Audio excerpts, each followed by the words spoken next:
Hi అండి, అందరు ఎలా ఉన్నారు? బాగున్నారా? Welcome to Hungry Root by Sri అండి. ఇవాళ మనం పచ్చిమిరపకాయలతో పచ్చడి చేసుకుందామండి. చాలా చాలా టేస్టీగా ఉంటుంది. ఒకసారి మీరు ట్రై చేయండి. అది ఎలాగో చూపిస్తున్నాను. మిరపకాయలు కడిగి పెట్టేసుకున్నానండి. ఇప్పుడు కొంచెం అంతా తడి తగ్గాక ఇలా ముక్కలు చేసుకోవాలి. లేకపోతే ఏమవుతుందంటే చిటపట అని పెద్దగా పేలుతూ ఉంటాయి అన్నమాట, మొహం మీద అట్లా పడుతుంటాయి. అందుకని ఇలా ముక్కలు చేసుకుంటే మనకి ఏ ఇబ్బంది ఉండదు. అట్లాగే దీంట్లోకి చిన్న నిమ్మకాయ సైజు అంతా చింతపండు నానబెట్టాను. నెక్స్ట్ బాండి తీసుకొని దాంట్లోకి కొద్దిగా నూనె వేసుకొని దాంట్లోకి చాలా ఈజీ అండి చేసుకోవటం. చాలా చాలా టేస్టీగా ఉంటుంది. అలాగే ఇడ్లీలోకి కానీ అన్నంలోకి కానీ చాలా బాగుంటుంది. దోశల్లోకి కానీ చట్నీ అనేది. అట్లాగే ఆవాలు, నెక్స్ట్ మినప్పప్పు, నెక్స్ట్ జీలకర్ర, కొంచెం మెంతులండి. ఇవి బాగా వేగాలి.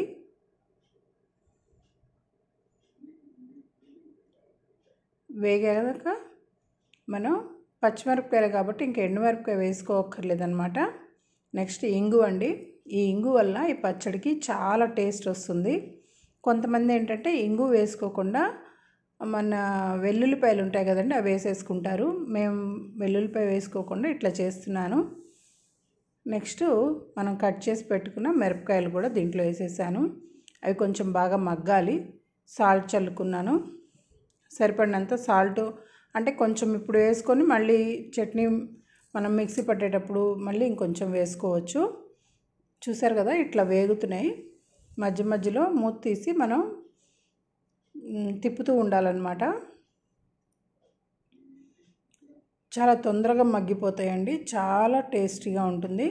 అయిపోయింది, ఇంకా బాగా మగ్గినాయి. చూస్తున్నారు కదా, ఇంక మనం స్టవ్ ఆపేసుకోవచ్చు. ఆపేసాను స్టవ్.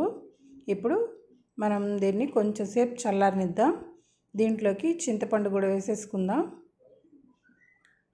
ఈనెలు లేకుండా, గింజలు లేకుండా చూసుకొని వేసుకోవాలి. అట్లాగే కొంచెం పసుపు కూడా వేసాను.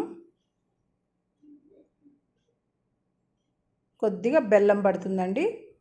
బెల్లం వల్ల టేస్ట్ వస్తుందన్నమాట మనకి పచ్చడి. ఇంగువ, బెల్లం అనేది ఈ రెండు కంపల్సరీ ఈ చట్నీకి. మనకి కారాన్ని తగ్గిస్తుందన్నమాట. అమ్మో మిరపకాయ పచ్చడి అనుకోకర్లేదు, టేస్ట్ అయితే అమోఘంగా ఉంటుంది. ఒకసారి కంపల్సరీగా ట్రై చేయండి. చూసారా, ఇట్లా మిక్సీ పట్టుకున్న తర్వాత మళ్ళీ మనం నీళ్లు కావాలంటే ఇట్లా చింతపండు నానబెట్టుకుని నీళ్లు వేసుకొని మళ్ళీ ఇంకా కొంచెం సాల్ట్, ఇందాక చెప్పాను కదా, మళ్ళీ ఇప్పుడు మిక్సీ వేసేసుకుందాం. అయిపోయిందండి. చూసారా, ఇంతేనండి. చాలా ఈజీ ప్రాసెస్. అట్లాగే చాలా చాలా టేస్టీగా కూడా ఉంటుందన్నమాట. ఇప్పుడు దీన్ని కప్లోకి తీసుకోవటం, ఇంకా తిరగమాత పెట్టుకోవటం అది ఏం అక్కర్లేదు. ఇంతేనండి, చాలా ఈజీ కదా. మీకు నచ్చింది అనుకుంటానండి. నచ్చితే ప్లీజ్ లైక్ చేయండి, షేర్ చేయండి, కామెంట్ చేయండి అండ్ సబ్స్క్రైబ్ కూడా చేసుకోండి. థ్యాంక్ యూ అండి. మీ అందరి సపోర్ట్ వల్ల నేను ముందుకు సాగిపోతున్నానండి. ధన్యవాదాలు అందరికీ.